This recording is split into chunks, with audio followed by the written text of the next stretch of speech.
Hello mga beshi! Kumusta kayong lahat? Magluluto ako ngayon ng minced pork. Tapos yung tofu na yan, i-steam ko lang. Ayan, igisa ko muna ang steam porks. Ano lang siya, sibuyas lang siya yung nilagay ko. Yan, i-fry mo muna yung sibuyas until mag-brown, okay na. And then, ilagay ang minced pork. Ayan, guys. Ayan, ilagay ko na yung minced pork. I-mix to. Madali lang naman maluto yung minced pork. Ayan, i-mix-mix mo lang siya. Madaling maluto ang minced pork pag ganyan. Ayan, mix, mix, mix.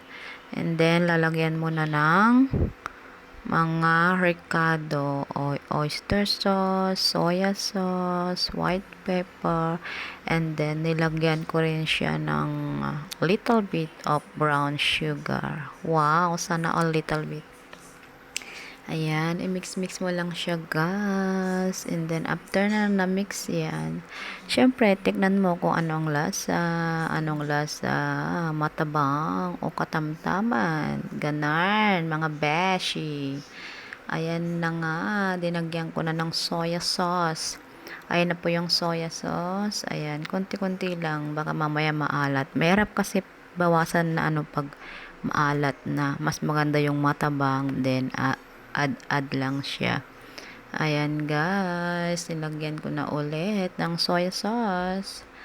Ayan, easy lang yung yung mga niluluto dito. Hindi naman sila maselan, kahit ano lang mga niluluto. Ayan, basta makain, 'di ba?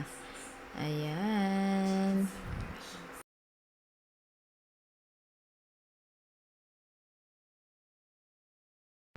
Ayan, guys, nilagyan ko ng brown sugar. Ayan, konti lang siya. And then, yung steam taupon tapos na, pwede nang ilagay sa ibabaw. Ayan. Thank you for watching, guys. Maraming salamat po. Bye, mga beshi. Thank you for watching. God bless all. Bye-bye.